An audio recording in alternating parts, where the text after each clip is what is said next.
Olá, turma do nono ano, aqui é o professor Joseph, novamente aqui para mais um capítulo.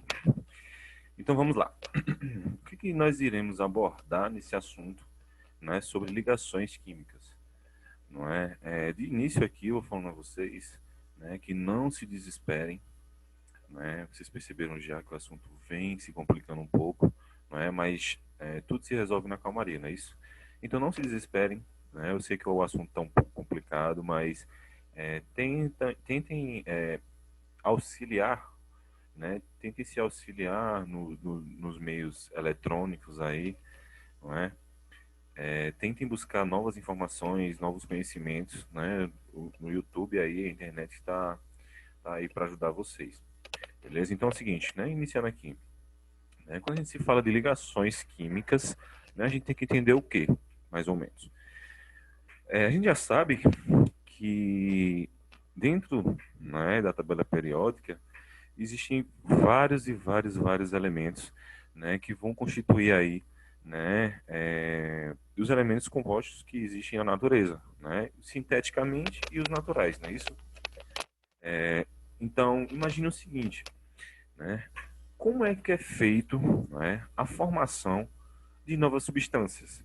Vocês sabem que até o nosso próprio DNA é feito através de ligações, não é? O ácido desoxirribonucleico, quando vocês entrarem em nomenclaturas, não é, dentro da química propriamente dita, não é, vocês vão ver a nomenclatura das ligações e vão começando a pegar o macete, né? Então essa aqui, mais ou menos essa aula, é a base, para a gente conseguir entender como é que funciona a formação de novas substâncias, né? E essa formação de novas substâncias é através das ligações químicas, beleza?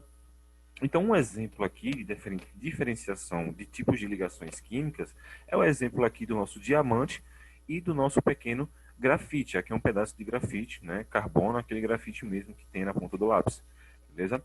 Por que eu estou comparando essas duas estruturas aqui? Percebam que essa estrutura aqui, é um pouco diferente dessa. Como assim? Então, os dois, a base da formação dele é apenas carbono, não é? Um elementozinho carbono que está dentro da tabela periódica, né? E o que vai diferenciar, além da sua estrutura, vai diferenciar o quê? O cacife, né? O dinheiro. Vocês sabem que essa pedra preciosa aqui vale muito, bem muito mais do que essa pedra aqui, que é utilizado comumente aí, nos lápis, como outras formas de utilização. Mas vocês sabem que por que essa estrutura aqui vale mais do que essa? Porque dentro das estruturas, dos elementos químicos, da união dos elementos químicos, o arranjamento das estruturas dos átomos do diamante consegue ser bem mais rígido, bem mais, vamos dizer que bem mais formado, bem mais concentrado do que o carbono. O carbono é uma estrutura bem mais simples e fácil de ser quebrada. É tanto que se você tentar quebrar o diamante, você não vai conseguir, né? É um dos elementos mais, um dos minerais mais resistentes, que tem na nossa natureza. A gente consegue quebrar com bastante facilidade um pedaço de grafite, porque a sua estrutura é bem mais maleável do que o do diamante. Beleza? Por isso que o valor econômico do diamante é bem maior do que a da pedra de carbono, no caso de grafite.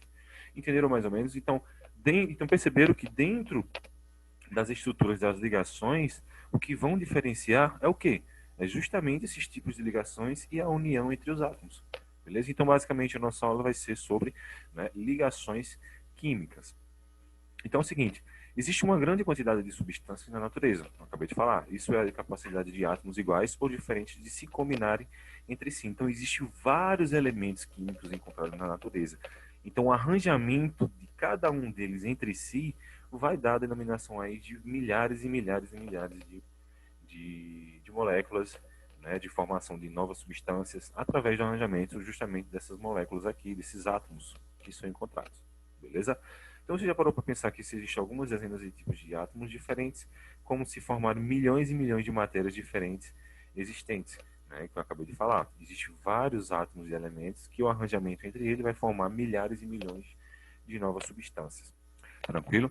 Então é o seguinte, para diferenciar o que eu estou falando aqui, átomo sozinho, ligou um átomo com outro se chama molécula. A união entre moléculas se chama substância. Mais uma vez, o átomo livre, né, sozinho, ele se chama átomo. Uniu um átomo com outro se chama molécula. A união entre moléculas se torna substâncias. Tranquilo, né? Então, vamos lá. Ligações químicas dependem da força. Então, o que é que faz esses átomos conseguirem ligar uns aos outros? Existem os meios naturais, que eles têm a própria afinidade. Então, dentro da tabela periódica, vão se diferenciar cada elemento de acordo com a sua afinidade de ligações. Tranquilo? Lembre da ordem da aula passada aqui, né? Ordem crescente, né? Então, existem várias regrazinhas dentro dessa tabela, que eu vou explicar mais à frente, que vão fazer com que certos elementos, certos átomos tenham mais atrações com outros átomos, beleza? Então, o que vai fazer uma ligação química depende da força de atração eletrostática. Então, quando eu falo de atração eletrostática, eu estou me referindo ao quê? O que leva essa palavra? Eletrostática. Camada de elétrons. Então, o que vai fazer essa ligação aqui, ó, é na sua última camada de elétrons. Então, são os elétrons dispersos que vão fazer com que ligue uns aos outros. Beleza? Então, na maioria das ligações, os átomos ligantes possuem distribuições eletrônicas semelhantes à de um gás nobre. Como assim? Apenas o nível K completo ou elétron último, ou 8 elétrons na sua última camada. Como assim, professor? Então é o seguinte, como é que dá essa ideia da última camada se comparar aos gases nobres? Por quê? Porque se prestarem atenção, né, todos os gases nobres, com exceção do hélio, vão terminar com 8 elétrons na sua última camada. Então essa ideia foi desenvolvida pelos cientistas Cossel, né, e Lewis, que ficou conhecido como a teoria do octeto. Então, os átomos, na maioria, não existem isoladamente. Geralmente, vêm interligados uns aos outros, né? O N2, gás de nitrogênio. Já os gases nobres são formados por átomos isolados. São os únicos elementos que conseguem estabilidade química sozinhos. Então, peraí, o que foi que eu acabei de falar? Então, é o seguinte, que apenas os gases nobres, eles conseguem fazer uma estabilidade química sozinha, não é? Por quê? Porque eles são mais dispersos. É mais difícil de você conseguir ligar um gás em outro. Justamente porque são gases, são mais dispersos. Tranquilo? Então, nos gases nobres, a distribuição eletrônica mostra que todos os elétrons da sua última camada equivalem a 8, exceto o hélio, né, que eu acabei de falar, que possui apenas 2 elétrons. Tranquilo? Então, esses dois pesquisadores aqui perceberam que na união, na ligação entre átomos, né, nas ligações entre átomos diferentes, ele teve que perceber a chegar a um consenso. Então, esse consenso se chamou teoria do octeto. Mas o que é essa teoria do octeto? Né? Como isso acontece? Então, no começo do século passado, os cientistas, né, que eu acabei de falar, chegaram a uma resposta satisfatória para o caso. Eles descobriram que todo elemento químico tende a adquirir uma configuração eletrônica de um gás nobre. Isso é, ele tende a preencher sua última camada eletrônica para se tornar estável. Né? Então, obrigatoriamente, na formação de novos elementos, né, dependendo dos átomos, eles têm que estar eletricamente estáveis. Como assim? Ele precisa ter 8 elementos na sua última camada. Então, dependendo do tipo de ligação, né, um vai compartilhar um elemento para o outro. Né? Aqui é um exemplo simples, que eu vou explicar mais à frente. Né?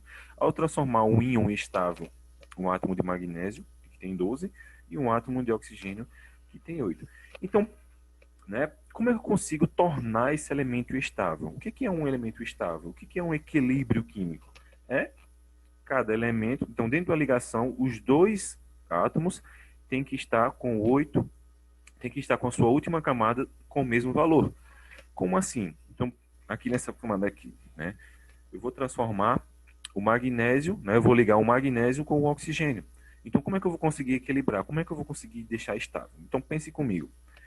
É mais fácil, é, é mais fácil eu perder 12, não é? Então aqui eu tenho 12 e 8. Como é que eu consigo deixar equilibrado? Alguém tem que ganhar e alguém tem que perder. Não é assim? Então também existe uma nomenclatura para quem ganha e para quem perde. Mas vamos lá, aqui, concentre-se. Eu tenho 12 e o oxigênio tem 11. Como é que eu consigo deixar os dois estáveis? Né? No caso aqui eu estou me referindo apenas à estabilidade. Não estou me referindo à regra do octeto ainda, beleza? Transformando aqui, fazendo essa ligação, os dois têm que estar estáveis, então tem que estar equilibrado, né? Como é que eu vou conseguir equilibrar esses dois?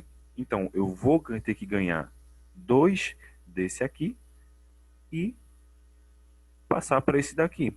Como assim? Se eu pegar e fazer minha configuração eletrônica, eu vou perceber o seguinte, né? Eu estou aqui, ó, ele fala que o magnésio ele tem 12 elétrons na sua camada e o oxigênio tem 8, beleza?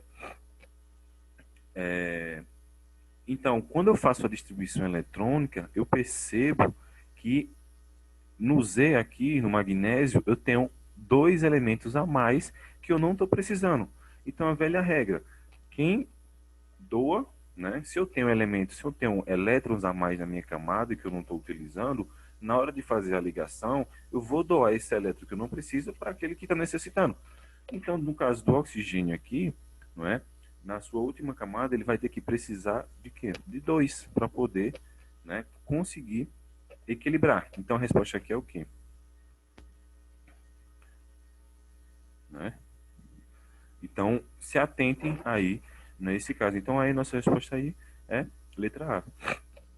Beleza? Que cada um aí vai ter que conseguir se estabilizar através da sua distribuição eletrônica. Então, como é que faz a minha distribuição eletrônica? Um S2, dois S2, aí vocês vão perceber que lá no final, né, vai sobrar, né, um elétron.